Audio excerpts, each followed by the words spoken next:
Okay, so this is the first topic that we're going to start, and the name of the topic is dynamics. Okay, so dynamics. What is dynamics? Dynamics basically tells you the causes of motion. Basically. So in kinematics, we studied how objects move, right? So we studied like if the acceleration of the object is, let's say, 2 meter per second square, then how much distance will it cover in that much time? But the thing is, in dynamics, we will study why things move. Okay, so why is there an acceleration of 2 meter per second? So which force is responsible to cause that acceleration of 2 meter per second square? That's what we will study. And so because of that, this chapter will deal mostly with forces and how they relate to mass. Okay, so this is our first topic that we're studying this topic, that how force relates to mass. So if you know Newton's second law, what does Newton's second law tell you? Let me write the statement over here. Um, we have Newton's second law. Uh, Newton's second law, and it basically tells me that acceleration of an object is proportional force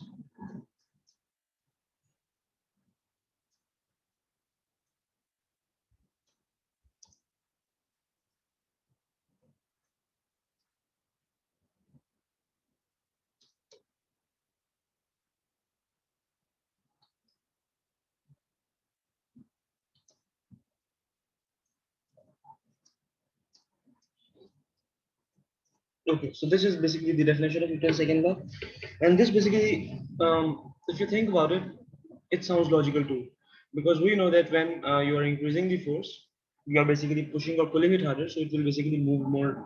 You can say it will move a bit. It will like basically accelerate more. And on the other hand, if you increase the mass of the object, it will be difficult to move it. In simple words, that's what this law basically says. So this is basically Newton's second law. And when we write this law in a mathematical form, we get something that looks like, let me see, we will get something that looks like this. A is equal to F over M. And basically from here you can see that formula that we use all the time, which is F is equal to M. That basically comes from Newton's second law. Let me also give you a recap of Newton's first and third law, because we will also use it. Like we will not use it that much like this one, but we'll also use those laws. So first law basically tells you that an object in a state of inertia will basically remain in that state. So basically, if it's moving at a constant speed, it will keep moving at a constant speed unless you apply a force. And if an object is stationary at rest, then it will stay at rest unless you apply a force on it. So that's basically Newton's first law. And Newton's third law is basically that for two interacting forces, so for two forces that are interacting with each other, so basically if I place a table on a book, the gravity is pulling it down, the table is pushing the book upwards. So Newton basically says in third law that for two interacting forces, they both will be equal in magnitude, but they will be equal in magnitude, but opposite in direction. So basically, they will cancel each other's effect in total. They will cancel each other. I think a common example of this basically will be like if you drop a calculator, the calculator will basically attract the earth, okay, and the earth will attract the calculator. So these two forces, if you think about it, they both are in opposite directions. Okay, earth is being moved upwards towards the calculator, calculator is being moved downwards. So because of opposite direction, we say basically that the both forces are equal, but they are opposite. That's one example of it. Okay, so if you remember, while we were doing last topic, I told you about free body diagrams. So what are free body diagrams? So when you're finding the resultant force, okay, so let me explain this term first. Resultant force. What do we mean by resultant force? Okay, let's say you're driving a car, and basically you were going at a constant speed. Okay, let's say you are like moving at a constant speed, perfectly constant speed. Now what you do is basically you apply an extra force. Okay, let's say you accelerate for a bit. Now your resultant force in this case will not just be the force that is provided by the engine, Like it will not just be the force that is like provided by moving the wheels. The resultant force basically will be the sum of all the forces that are acting on the car. So there is friction that is pushing your car down. That is basically resisting your car's motion. There is your engine's force basically that is pushing the car forwards. And when you basically take sum of all of them, you get your resultant force. Okay. So for example, let's say I have an object over here. Let's say this is my object, and let's say I am pulling it in this direction, and at the same time I'm also pulling it in this direction. So let's say this is a bigger force. So let's say on the left side I'm pulling it with 10 Newton, and on the right side 5 Newton.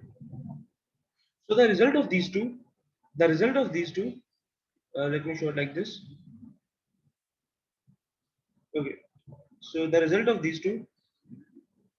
So this red arrow is not a force. I'm just showing that this is the result of this situation. So when you do that, what you will get is basically you will get the same, let's say the same object, okay, and the result of these two forces will be a 5 Newton force in this direction, because 10 minus 5 is 5. So you will do 5 Newton over here. Okay, so this will be your basically resultant force. 5 Newton will be your resultant force. Okay, similarly, if I have another force like this, let's say 10 Newton, then what I will do, I will also, like, this is 10 Newton. To find the resultant force, I know my resultant force in this case. If I add this 10 Newton force, in that case, it will be like this, the resultant force. And for that, I'll have to use the Pythagoras rule and everything. So we've done questions about that. So we'll see as more questions will come, we'll see like what we'll do in different situations. Okay. So this is what we mean by resultant force. So let me also write this here. So 5 Newton is basically the resultant force. Or you can also say another word for it is resultant force or net force. Net, basically we use net when we take a sum. So whenever you see like there is a summation involved, we always say net force or net something. So that's what we use resultant and net, because we are adding all the forces and we are getting a result by adding them. So that's right. Okay. Now the next thing is, we know that whenever there is a resultant force on an object, so let me write this over here. So this is a rule, you can say. This is a rule that um, whenever there is a resultant force on an object, it will the object will accelerate. So that's basically a fixed rule. So whenever there will be a resultant force, it will accelerate. Now this does not mean like any force can make it accelerate. So basically, if you have a car, and let's say if I have this box here, let's say I have this box here,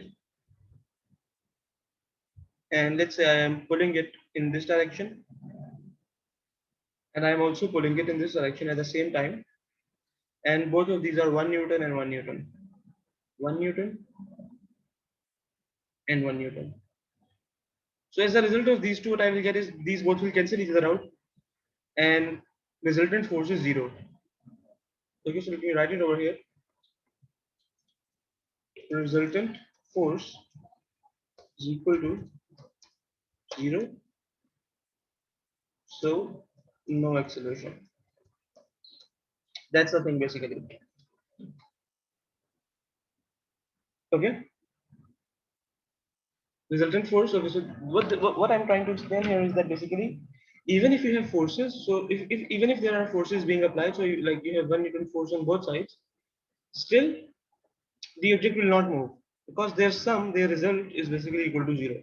So you need to have a resultant force if you want the object to move. That's the basically rule. Okay. So there should always be a resultant force if you want the object to move. Okay.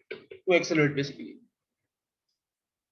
So if this ball is going at a constant speed, it does. Okay, so if your resultant force is 0, The question is, does it mean that your object is not moving? No. The answer is no. That does not mean that your object is not moving. That means your object is in a constant state of inertia. So basically, if it is at rest, it will remain at rest, and if it is moving at a constant speed, it will keep moving at a constant speed. So if there is no resultant force, you can say there is no acceleration, but you cannot say there is no speed, there is no motion. Okay, so that's the basically that's the rule basically. Okay, yeah. So let me just introduce this section over here quickly. I hope you are already familiar with this one, but if you're not, okay, so I will write it over. So Newton's laws of motion. Okay, so in these, we know there are three laws of motion. So first one is, so let's write the first one. So the first one states that basically every body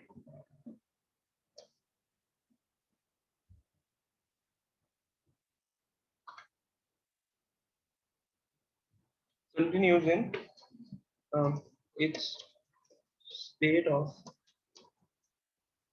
rest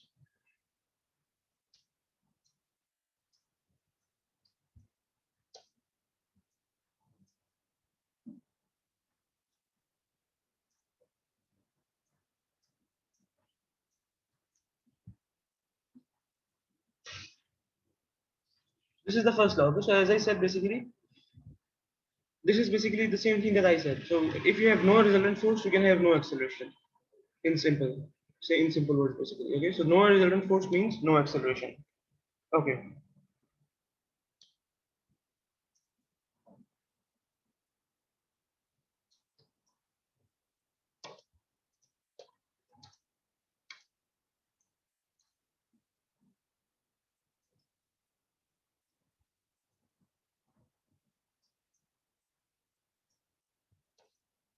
Is directly proportional to the resultant force applied to it. This is the second rule. And let me also explain it a bit. So this is basically the same F is equal to ma relation. This is basically the same F is equal to ma relation. So acceleration is directly proportional to resultant force.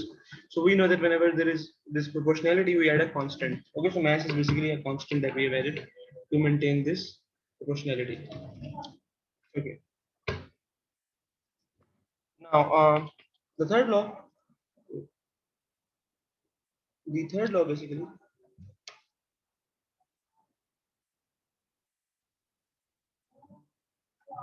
okay. So this is basically the simplest one you can think of, and it tells you basically whenever one body exerts uh, force on another,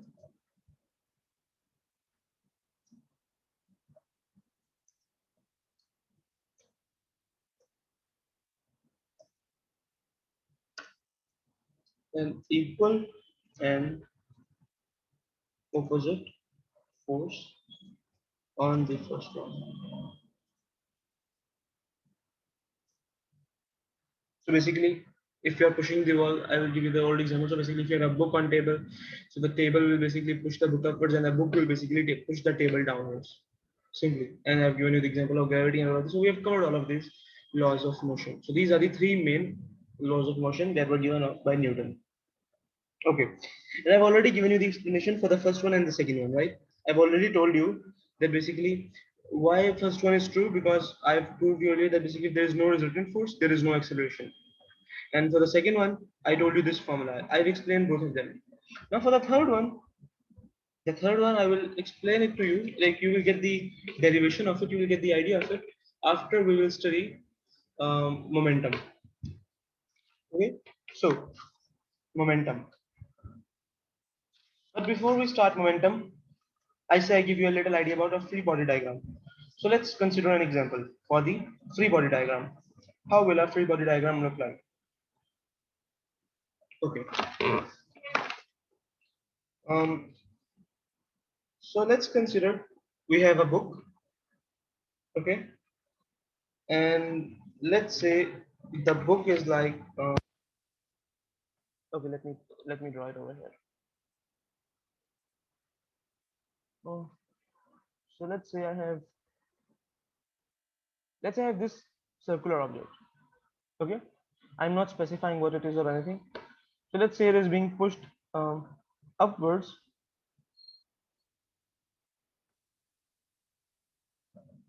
It is being pushed upwards with a force of 5 Newton. Let's say it is being pushed downwards with a force of 3 Newton. To the right with a force of 4 Newton, let's say. I'm just assuming these values, okay? And let's say to the left by, um, let's call this one 2. Wait, let's say this is 2 Newtons. Let's say this is 2 Newtons and this is 8 Newton to the left. So just by looking at this picture, I know that between 5 Newton and 2 Newton, the 5 Newton is stronger. So it will basically move upwards. And between 4 Newton and 8 Newton is stronger. So it will move in this direction. So I know that as a result of these, like the result of these will be a net force, which will be in this direction, like kind of. It can be like this or like this. But yeah, you get the idea. Okay. So let's see. So firstly, what I can do is I cannot subtract 5 Newton from 8 Newton because 8 Newton is in a different axis and 5 Newton is in a different axis. So first what I will do is I will add the forces that are in the same direction. So 5 Newton and 2 Newton are in the same direction on the same line, and 8 Newton and 4 Newton are in the same direction. So I will basically, I can cancel them out easily. So let me draw this again, and let's draw a simpler version of it now. A simpler version will basically look something like, again, this is our object. Let me enlarge it a bit. Okay. Again, this is our object. But this time, so 5 Newton minus 2 Newton is 3 Newton. So the result of these two will be a force like this, 3 Newton. And the result of 8 Newton and 4 Newton is basically 4 Newton to the left. So the result of these two will be 4 Newton.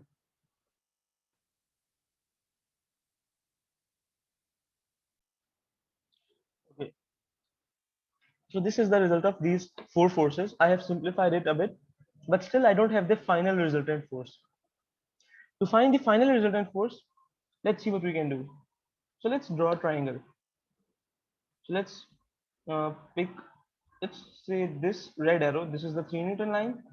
And let's say this blue arrow, this is the 4 Newton line. Okay. So if I just copy this, I know that the 4 Newton line is like this, right? And the 3 Newton line is basically like this. So from here, like this.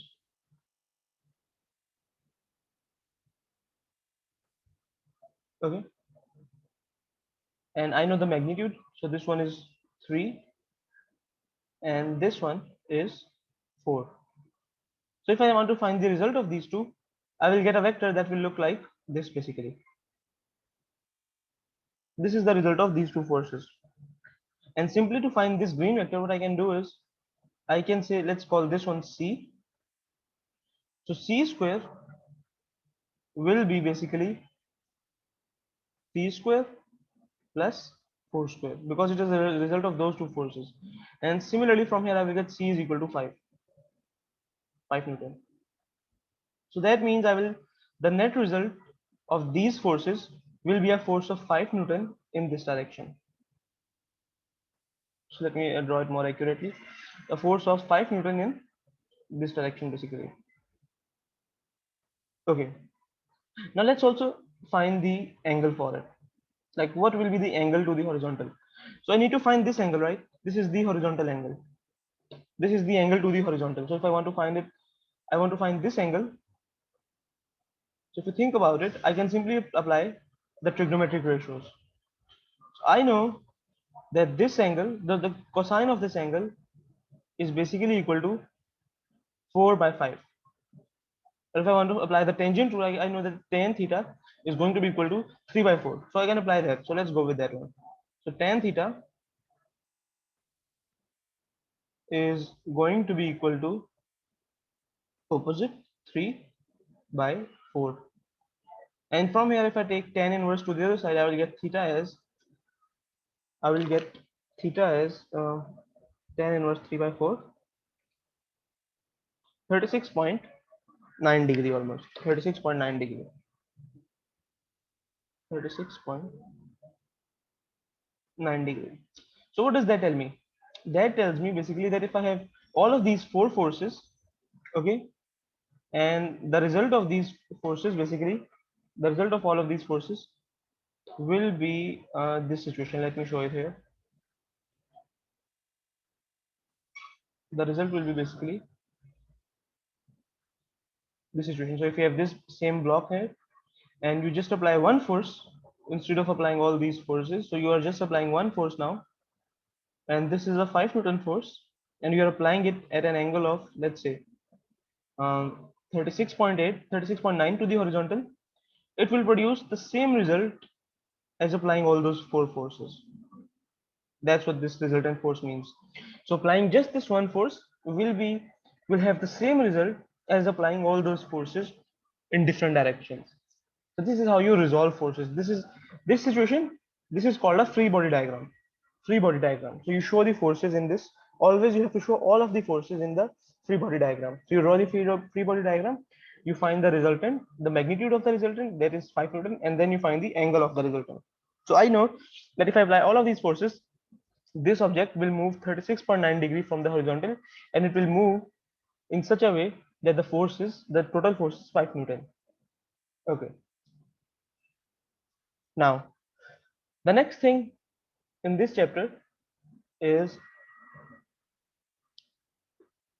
momentum. Momentum. Sorry. Okay. So what does momentum mean? So first I will write the definition.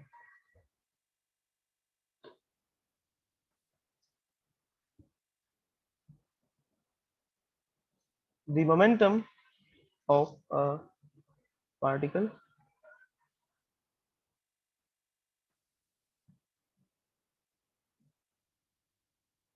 of its mass and velocity. Simply, you just take the formula of momentum and you just write this. So let me also write the formula for momentum. The formula for momentum is equal to, I have this habit of putting double M. Momentum is equal to mass times velocity. And if I want to write the symbols, I can just show it. Momentum, we show momentum with P. Always we show momentum with P. And this will be P is equal to M times velocity, which is V. P is equal to mv. Okay, so this is our, okay. So now this is what we call linear momentum. So when you will go to university, or maybe you will study about angular momentum too, but for now this is linear momentum. Okay, and linear momentum is basically for linear forces. So in angular momentum you will study like circular objects, like the objects that are in angular motion. So basically the objects that are revolving, basically, it's like a ball basically that is revolving. For those objects, for those kind of objects like a fan or something, you use angular momentum. Okay, but objects that are moving in straight lines with like normal forces, you just use linear momentum for it. Okay, so linear momentum is the one that we commonly use. Okay, and now the thing is, if I want to explain the Newton's first law in terms of momentum, I will just say that the momentum of an object remains constant unless unless a resultant force is applied on it. So in terms of Newton's first law, if I want to explain Newton's first law in terms of momentum, I can simply say this, that this P is going to be constant as long as there is an external force. So first thing we know is P remains constant. So first thing that we can derive here is that P remains Okay, let me okay, let me write this over here. So by Newton's first law, we know that p is the momentum, remains constant as long as we are not applying any resultant forces.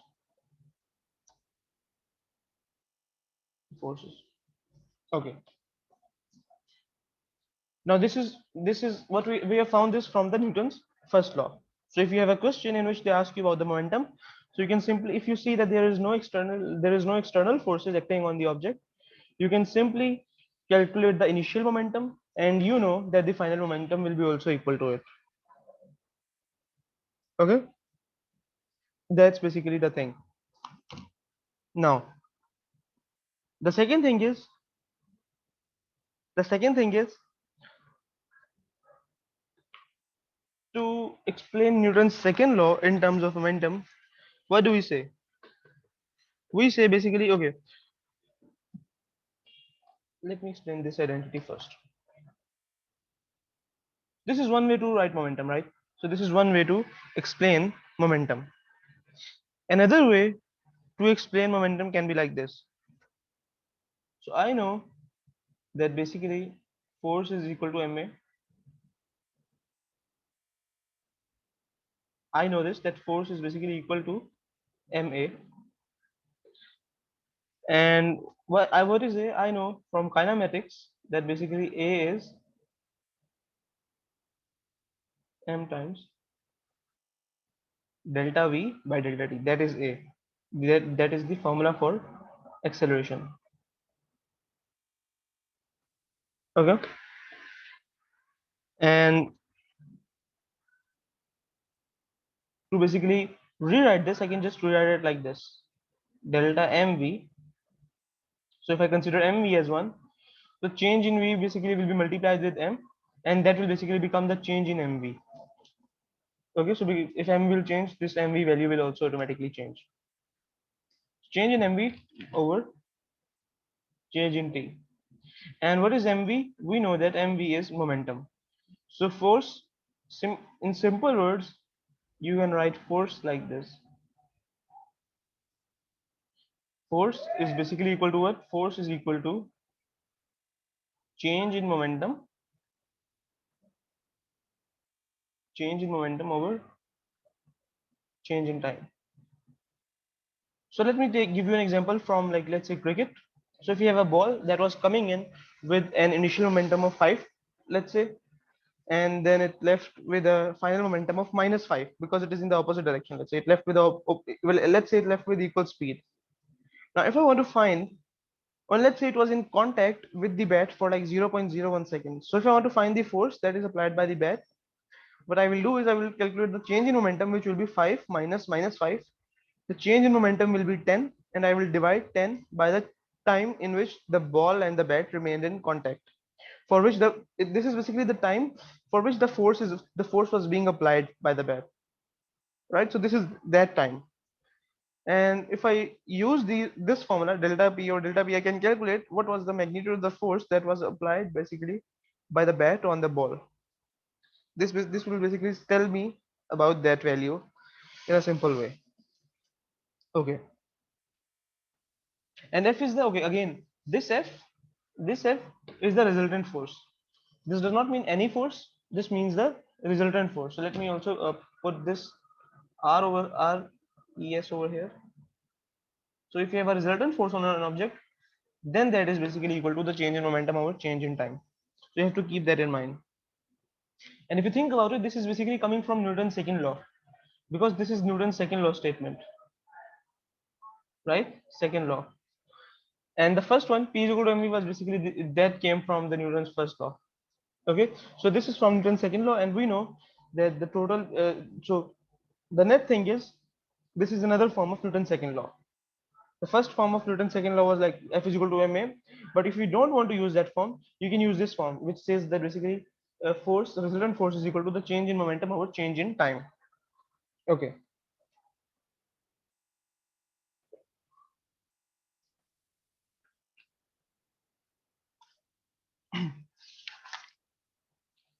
So we have discussed momentum, we have discussed Newton laws, and now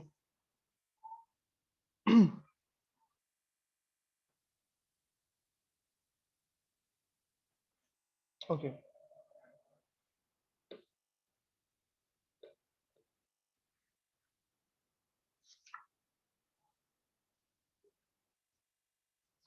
Now let me give you an example. Okay, I will give you an example now, and I think I should. Okay, before that, before I give you an example, I will explain what is an impulse. What is an impulse? So, to simply define impulse, I can say that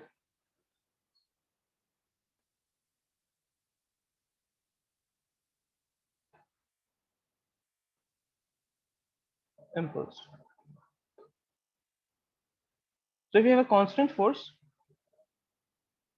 there is only one force acting, let's say, which is F X on the body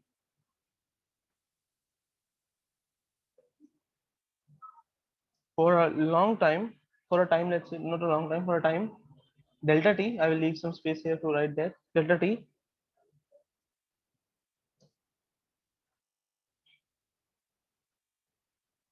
the impulse of the force is um, given by, I will write it here. So if you have a time period which is delta T and the force is applying in that time period, then the impulse of the force in that time period will be basically given by F times delta T. So F is basically, this impulse is basically the product of time and force. And I'll tell you why it is useful. So if you remember from, if you see this equation, F resolution is equal to delta P by delta T, you can basically conclude from there that if I take delta T to the other side, this will become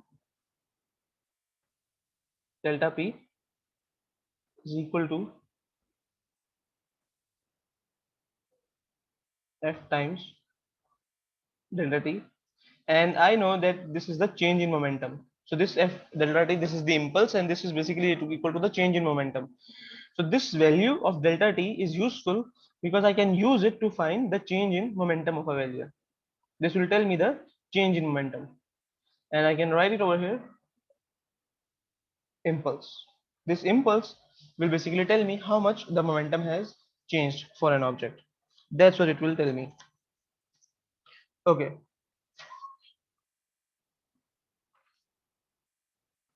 So how you might be thinking like, why is this useful to us? Like, what's the use of this? The thing is, you can use this in simple way, like by if they give you a time for which the force is applying, and if they give you the force, then what you can do is you can calculate the impulse from there, and if you have the initial velocity and mass of the ball, you can find the initial momentum, and from there you have all the things, you can find the final momentum of the ball. So we'll do some questions, you will see why it is useful, and you will see like why do we need to calculate the impulse, and you will see it is pretty useful. So we will discuss that too.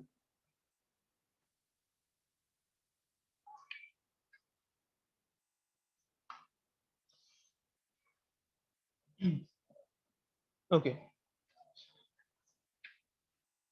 Now, in A levels, in O levels, you did IGCSE, right? So in IGCSE, you may have studied law of conservation of energy in physics.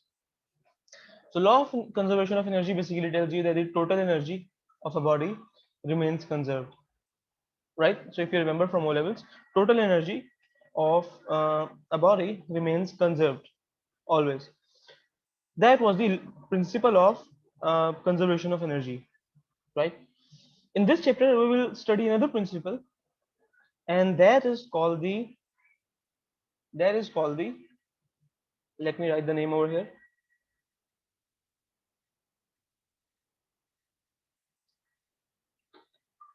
principle of conservation of momentum. Momentum. What does it tell you basically? So what does law of conservation of energy tells you? It tells you basically that energy cannot be created, it cannot be lost, and like basically you can only transfer energy from one form to another or from one body to another, but you cannot create or destroy energy. Principle of conservation of momentum basically tells you kind of the same thing. It tells you basically that if you have a closed system, a simple way to describe the conservation of energy would be that if you have a closed system, the energy inside it will remain constant. So basically, if I have, let's say, I have a couple of things. Let's say I have my calculator, I have my mobile, I have my, like these things, and if I place them inside a closed container, when and in that container they cannot get into contact with anything from the outside world. Okay, that is called a closed container in which nothing from outside can enter. No sunlight, no nothing, nothing can enter. But thing is, when I will place them in, the initial energy that these mobile and calculators carry in form of electricity, that will remain as their final energy. So that will be also their final energy. Their energy will not change. Their energy will remain conserved in simple words. So that's why it is called the law of conservation of energy.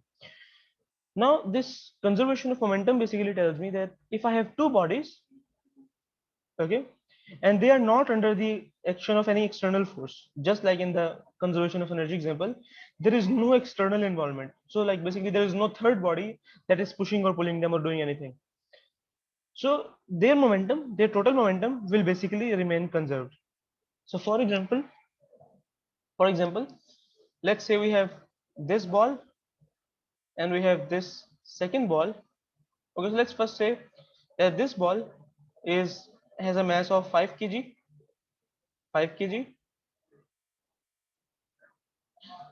and let's say it is going forward in that direction with a speed of 4 meter per second. And let's say I have this another ball over here, and this ball is such that this is 3 kg,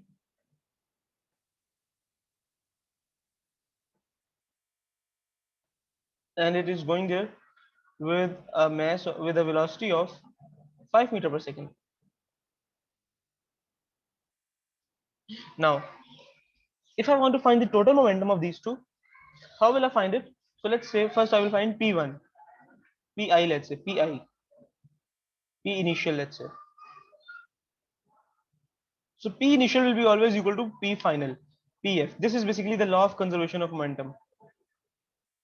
Okay, so what is P initial in this case? P initial in this case is basically mv for the first ball and mv for the second ball. So for the first ball, the initial momentum is, what is it? It is basically 5 times 20. We know it is mv, right? It is the product of mass and velocity. So it is 5 times 4, sorry, not 5 times 20, 5 times 4. And since I am choosing this direction to be positive, I will have to choose the opposite direction to be negative. So if I am choosing 4 to be positive 4, then I will have to be then I have to choose 5 meter per second as negative, because 5 meter per second is in opposite direction. So this will be plus, this is the momentum of this ball plus the momentum of this ball. This will be 3 times the velocity is in opposite direction, so this will be minus. So the initial momentum, what is the initial momentum? The initial momentum is 20 minus 15, which is 5. And the unit is mass time velocity. So the unit will be basically, um, simply you can say kg meter per second. That is the SI unit. Kg meter per second is the SI unit.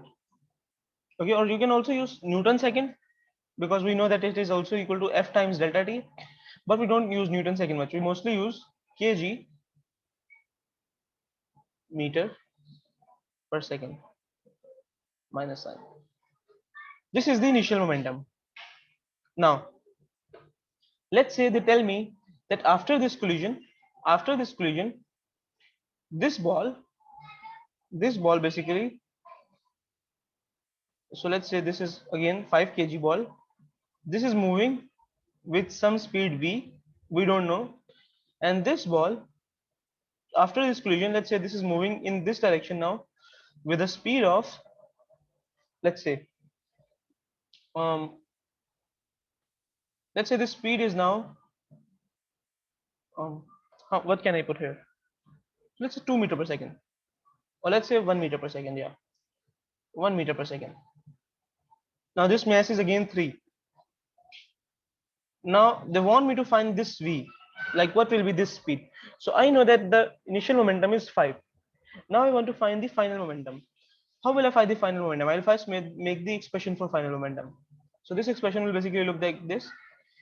Mass is 5, velocity I don't know, so I will just put v plus, in this case 1 is in positive direction, so 1 is in that direction, so we took this direction to the right to be positive, and we took the direction on the left to be negative. We can choose in the other way too. We can choose the left direction to be positive too, but in that case we'll have to choose the right directions, all of them to be negative, and we'll get the same answer in that way too. So I am choosing this right direction to be positive in all of these cases, so you have to be consistent like what you are choosing. So this mass is 3 and this is 1, and I'm getting my final momentum as 5v plus 3. 5v plus 3. According to law of conservation of momentum, I know that the initial momentum is equal to the final momentum. So what I can do is I can equate both of these equations. So I can equate the equation of pi and pf, and I will basically get this equation as a result. So 5v plus 3 is equal to 5.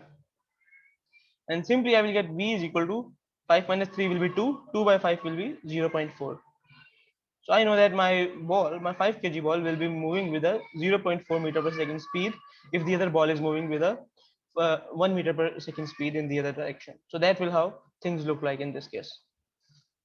Okay, that is called the principle of conservation of momentum, and I have explained this case of collisions for you.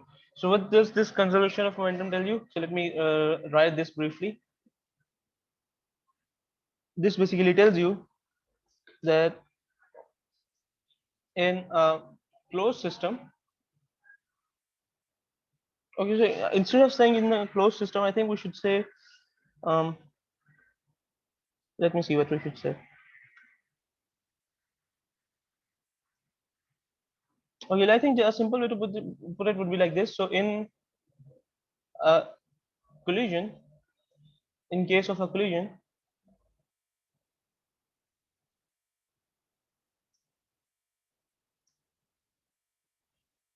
between two objects, the initial momentum is the total initial momentum. So this will clarify things for you. The total initial momentum. So if you see, the initial momentum of the first ball has changed. So firstly, the initial momentum of the first ball was 5 into 420. Now it is 5 multiplied by 0.4, which is 2. So the initial momentum of the ball has changed, but the total initial momentum, if I put v back in this equation, 5v plus 3, I will get 5 again. So total momentum is conserved. Okay, so the total initial momentum is equal to the total final momentum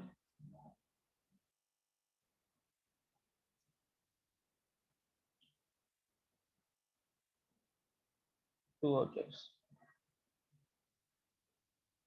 That's the thing basically.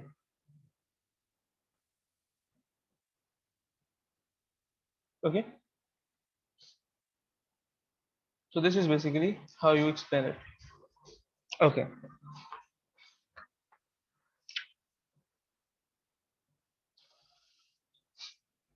So I've explained the case of collisions for you.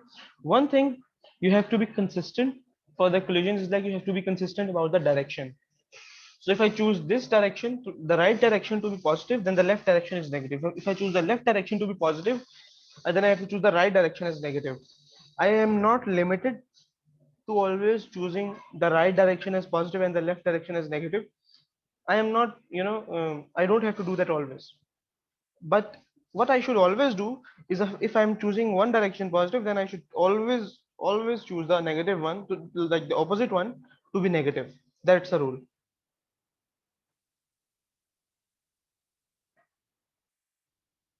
Okay.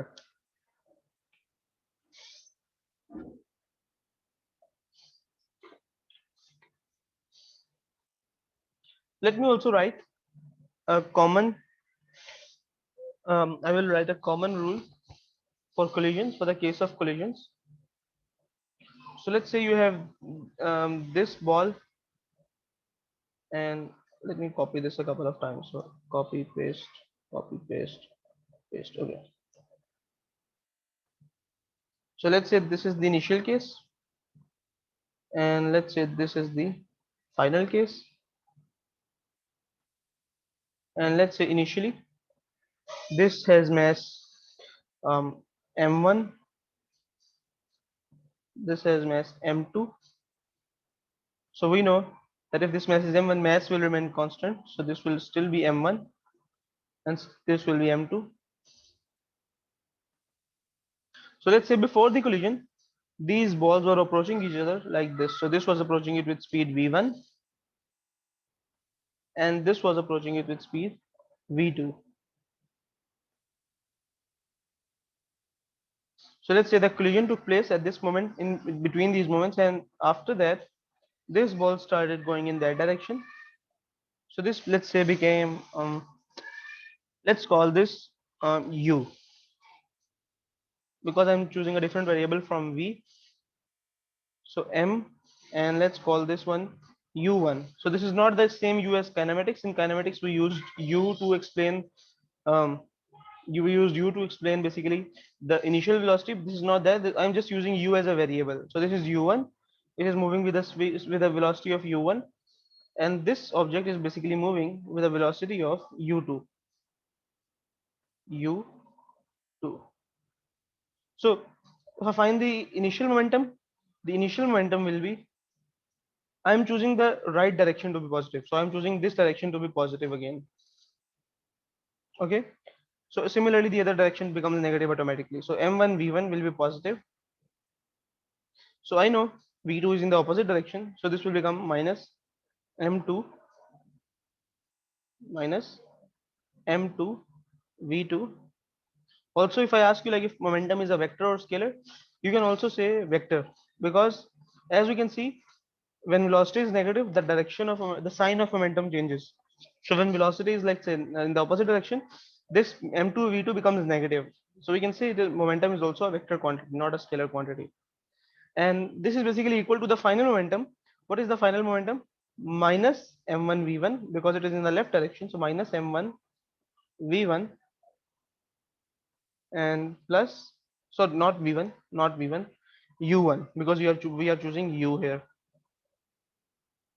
plus m2 u2. Okay. And simply I can solve this from here to find any of these quantities. So if I have the masses of both objects, and if I have the initial velocities, then I can basically find everything else here.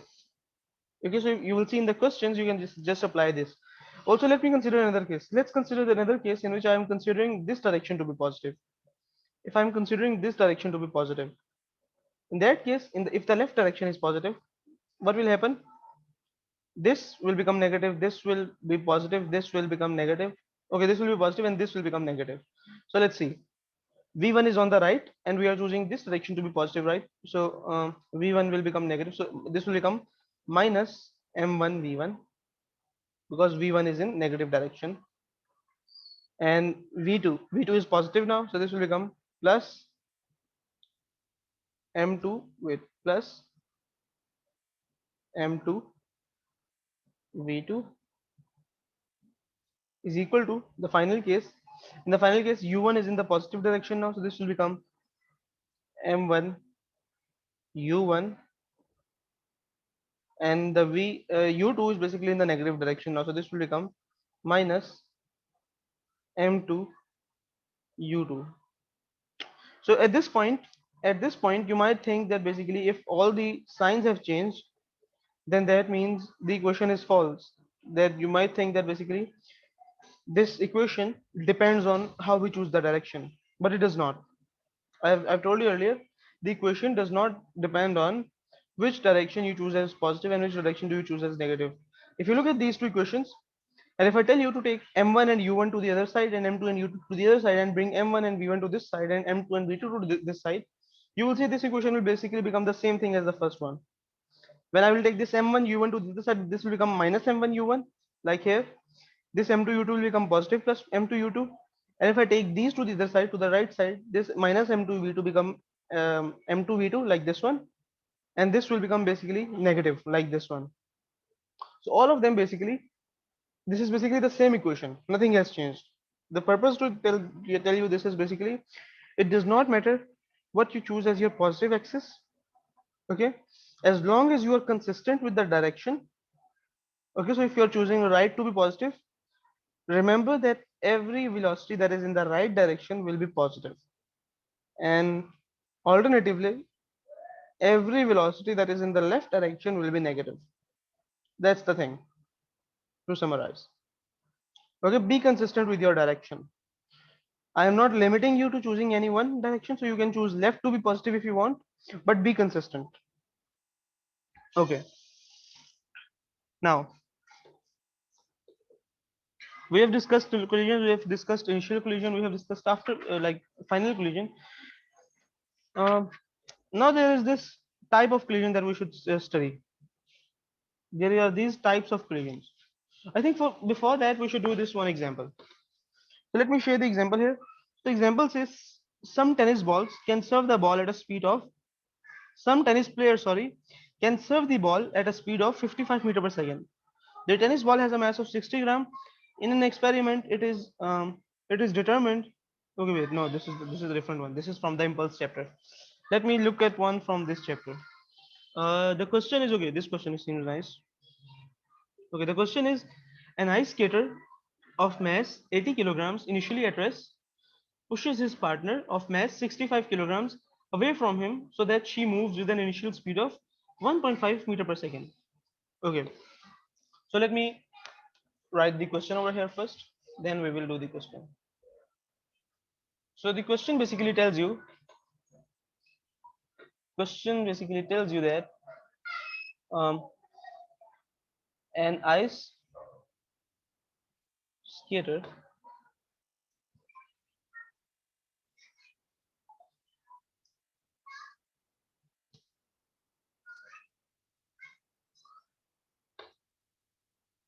initially at rest pushes his partner of mass 65 kg away from him so that she moves initial speed of 1.5 meter per second. What is the initial speed first skater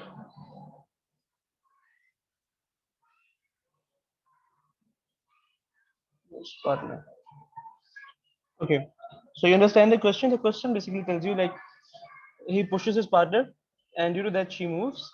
And obviously we know this is just like a gun. So if you look at a gun, when you like if you've ever fired a gun, what you see is basically when you like pull the trigger, the bullet the bullet will carry a momentum. The bullet will move forward with some momentum.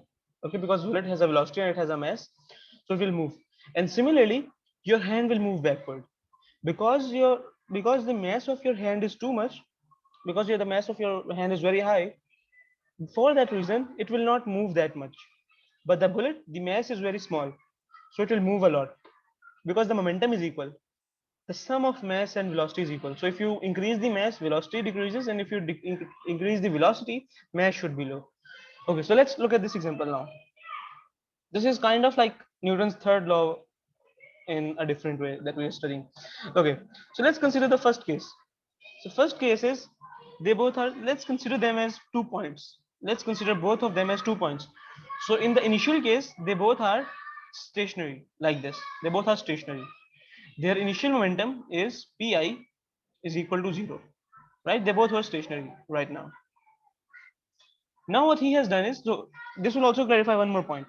Collision does not mean that you have to like come with a velocity and then hit each other like very hard and then you have to go back.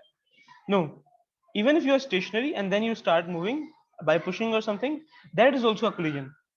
I know in normal English we use collision as like basically when like two things are coming with a velocity and they hit each other, and basically yeah, that is a collision normally. But in physics, no, that's in physics. If even if you are stationary, you can have a collision. The thing is, after the collision, you should start moving. Okay, so let's see. So let's say this is the skater S, and this is her partner P. So their initial velocity. Okay, so their initial velocity, that was their initial momentum, their initial total momentum, that is 0. So we know that their final momentum should be also 0. So we know that P momentum final should be equal to momentum initial, and that is equal to 0. So we know that the final momentum will be equal to 0 basically. Let's find the final momentum now. So this is the skater and this is his partner. Now they have said that this partner is now moving with a speed of what speed? 1.5 meter per second. 1.5. And her mass is 65 kg. 65 kg. Okay. I know that this skater has a mass of 80 kg, but I don't know its speed. I don't know his speed. So let's say this is his speed. We don't know the speed, so we'll just call this as V. This is his speed, V. We don't know the value of V yet. Okay. So let's find an expression now. What is the final momentum? Final momentum is basically 80 times V plus 65 times 1.5. 80 times V. So if I'm choosing V to be in the opposite direction, if I'm choosing V like this, then I will write minus 80V. If I'm choosing V in this direction, then I will write 80V. Okay, so let's choose 80, V in this direction, in the negative direction. So this will become minus 80V plus 1.5 into 1.65 will become 1.5 into 1 into 65. This is the final momentum, and we know that the final momentum is 0. This is 0. So let me multiply this. So 1.5 multiplied by 65 is giving me 97.5. So minus 80V is equal to minus 97.5. This is 80V. And from here, if I divide 80 on both sides, if I divide minus 80 on both sides, I will get basically this answer divided by 80, and I will get 1.22.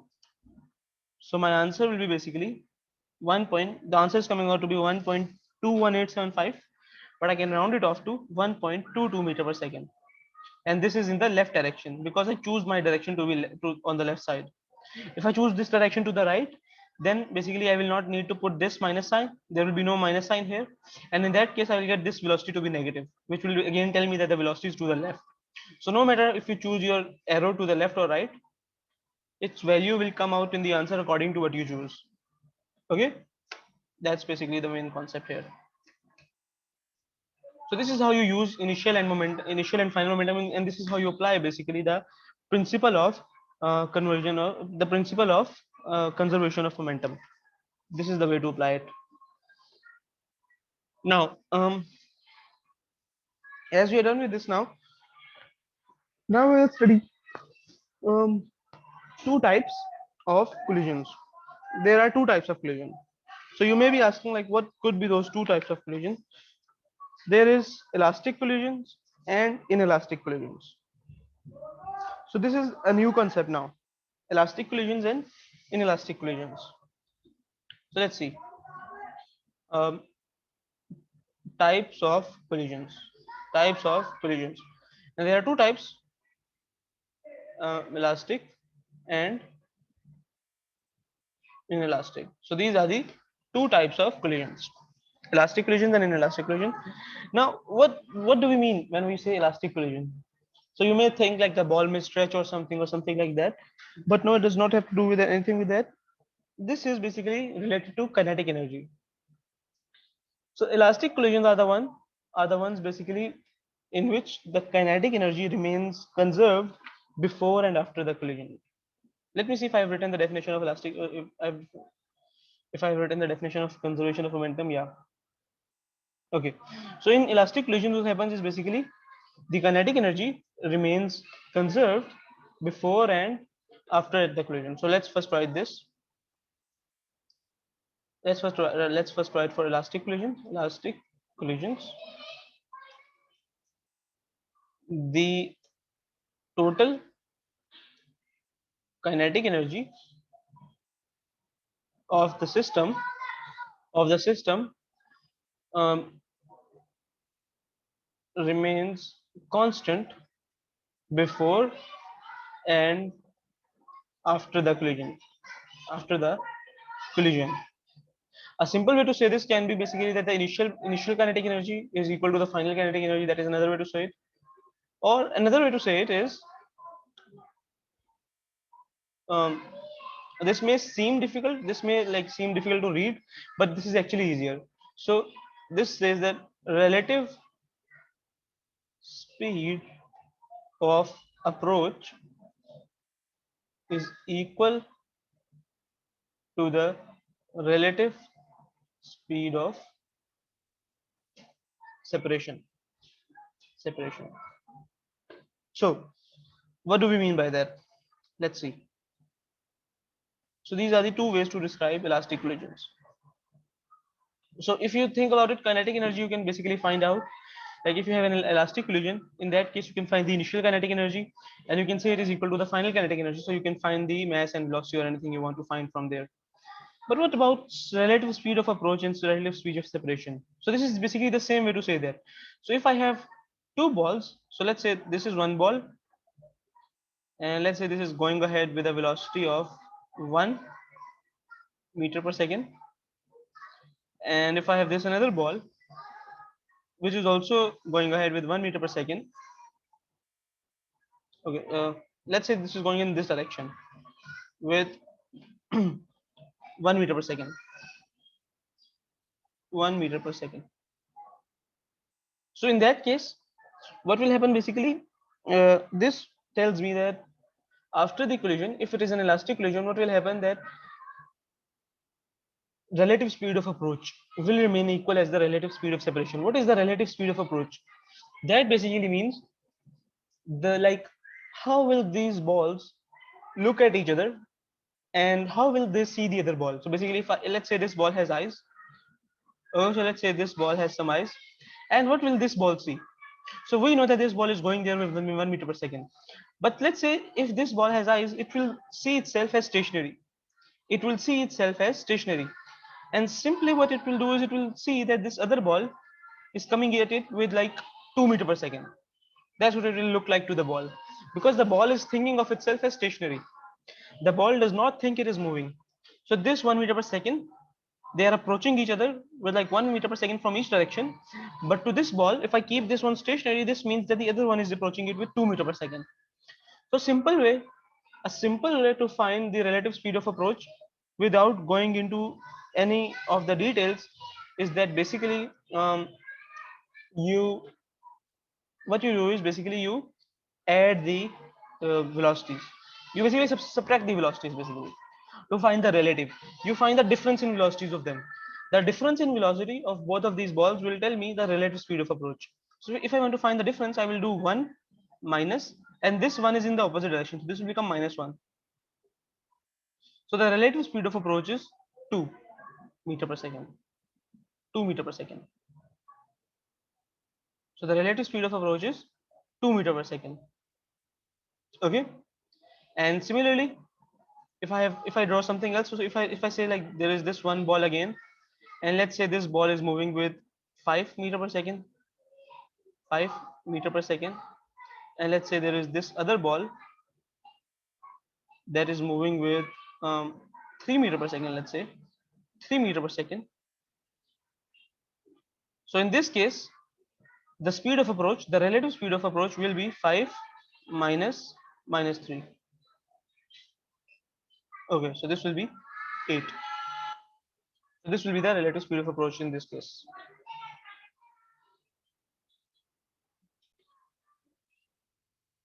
Okay, so this is basically, wait, where did the screen go?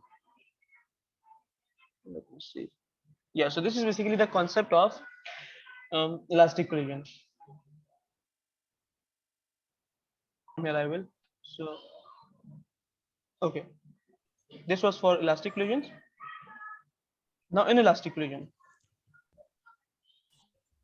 So a simple way to explain them will be that basically just copy this whole thing and just say like it is not equal. You can just say the total kinetic energy of the system,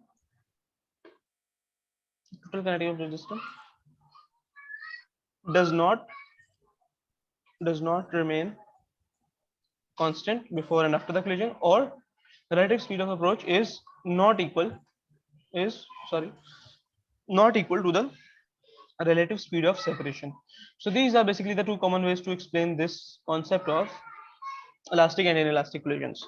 So you may think like, if the kinetic energy is not consistent, then where will the kinetic energy go? So it can be converted into heat. Let's say one common example is like it can be converted into heat, or simply like if you have a ball like this, let's say it is going in this direction, and let's say when it hits the other ball which is at this position, so maybe this ball will start to move upwards, so maybe this ball will start to gain potential energy. In that case, kinetic energy will be converted to potential energy, right? So something happens, and basically what happens is energy is converted into other forms most of the time. So basically we know that the law of we know from O levels, sorry, if you remember from O levels, you may have studied the law of conservation of energy. So total energy of the system will remain constant, we know that definitely, but the thing is the total kinetic energy will not remain constant. Okay, the total kinetic energy, that will not remain constant. The kinetic energy total will change, it can be converted into other forms. So I have discussed this one another conservation principle earlier. So this is called the conservation of momentum. Let me see where it is. Yeah, principle of conversion of momentum. And this basically tells me that the initial momentum of an object is equal to the final momentum of the object. And what will happen in this case, in case of inelastic collisions, is that although um, the total kinetic energy will not remain conserved, it will not remain same, momentum will still remain same. Okay, I think it will be better if I make a table here. I want to make a table here, so let me make a table here for you. So let's put this table over here, insert a table, and let's say this is how many columns should I put? 4 3, okay, 3 tables. Okay, let's see. So let's say this first one is, let's leave this empty. The second one is elastic collisions.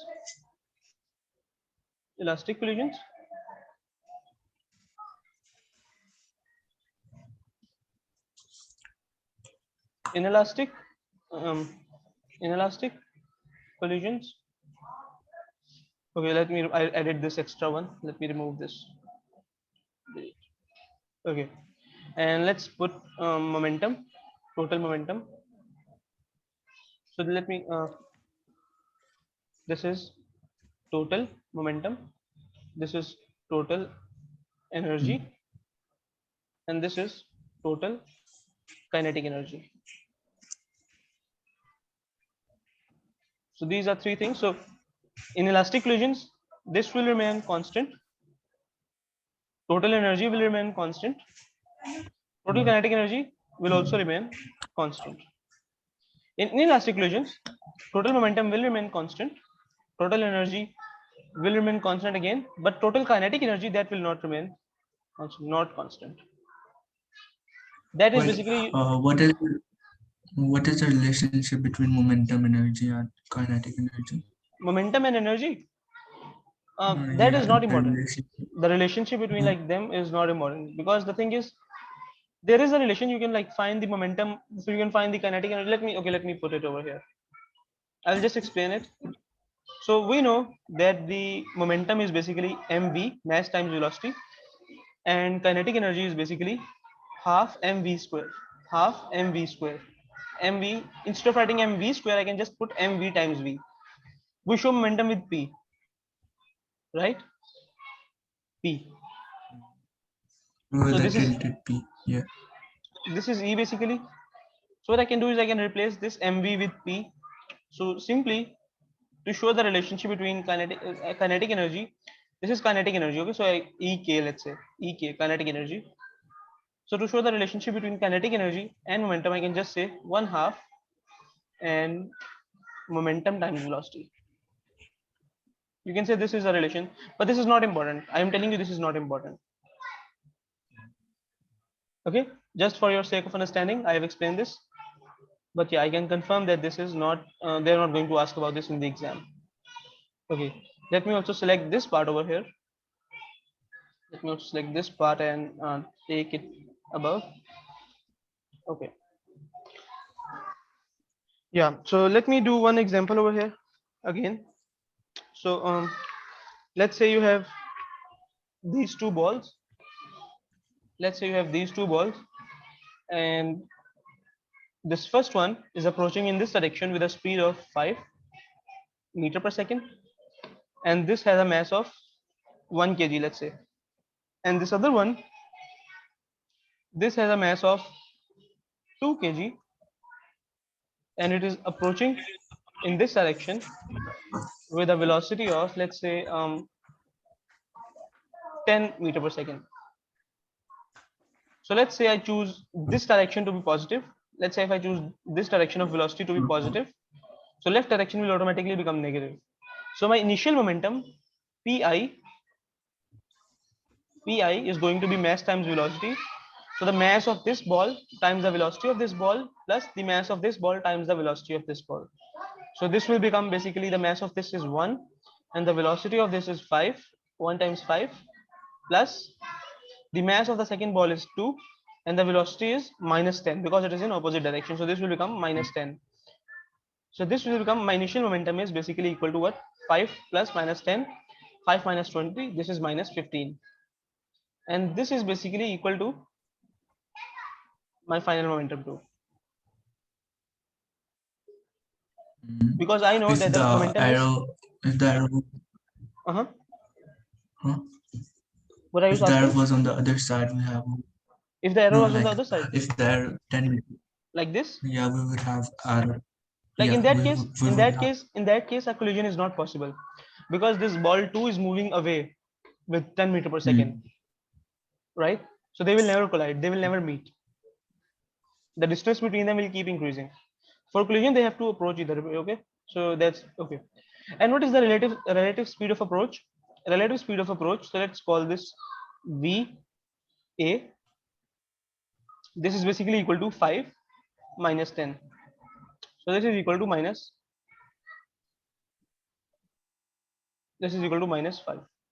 So this 5. Okay, no, sorry. This is not 5 minus 10. This is actually 5 minus 10 because 10 is negative. Minus 10. 10 is in other direction. So it will be 5 minus 10. And I will get, on this side, I will get 15. So the relative speed of approach is 15 meter per second. And if I'm asked to find the final state of these, so let me write the final state of these. So I know that this is also equal to, so let's say they tell me that this collision was elastic.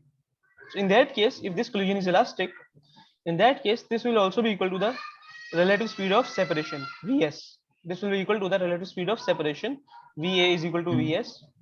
And what I will get is, so now if I want to find the final velocity of these balls, so let's say at the final time, at some time, what happens is basically this ball one after the collision, after they interact with each other. Let me remove this arrow because this might confuse you. What is VA? What is VA. Va? V is the relative speed of approach. You will see it like in the recording. I have mentioned what is the relative speed of approach and what is the relative speed of separation. You will see. Okay.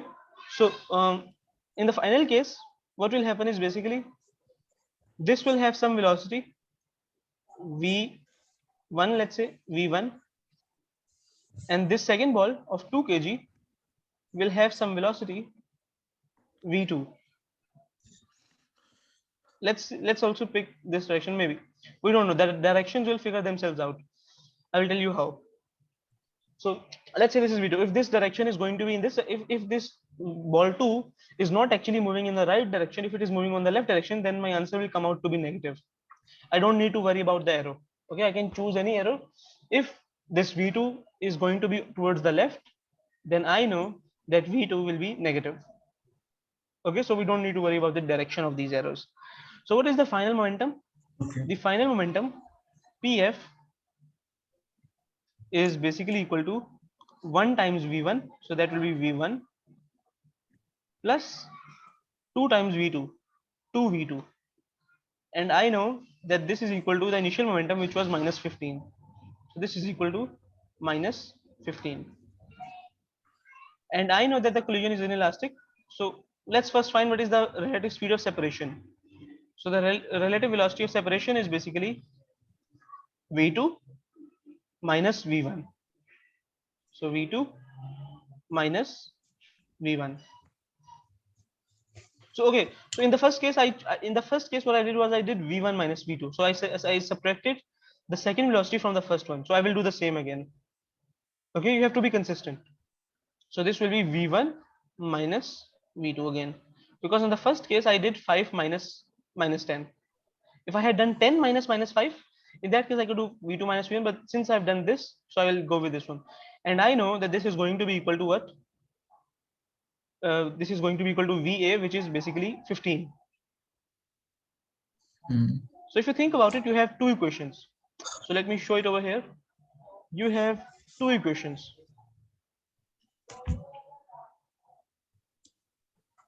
So you have two equations now.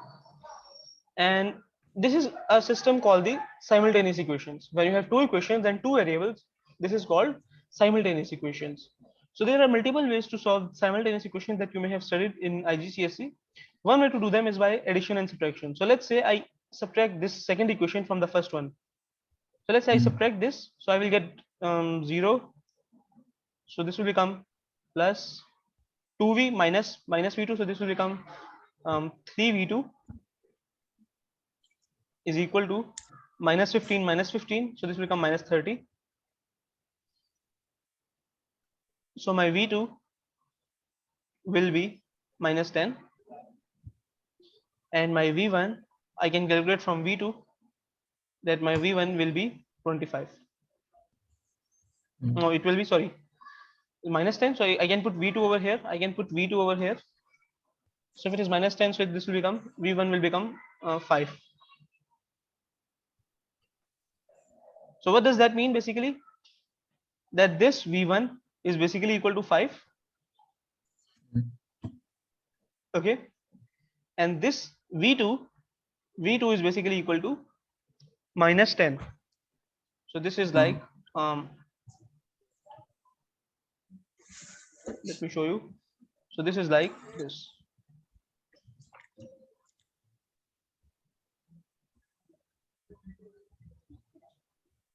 So this is the final case. Okay, so this is, I think, yeah, let me see if I've left anything for the lecture. How did it become 3v2? How did it become 3v2? Sorry, can you repeat? No, I'm saying, how did it become 3v2? It's a positive 2v2 and then negative. I cannot hear you properly for some reason. Can you move your mic closer? Your voice is like too low. How did it become 3v and then 2? 3v, okay. So this is like basically 2v2 minus v2. So minus v2. Oh. Because I'm subtracting these, right? So this became 3v2.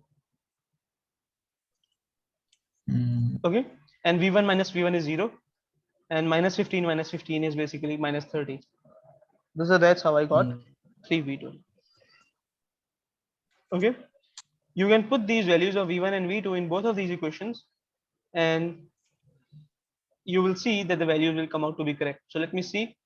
if I put them in the first equation, so V1 is minus 10 plus 2 times V2, V1 5 plus 2 times V2, so yeah, minus 20. So I will get minus 15 in the first equation. If I put them in the second equation, I will get V1 minus V2. I will get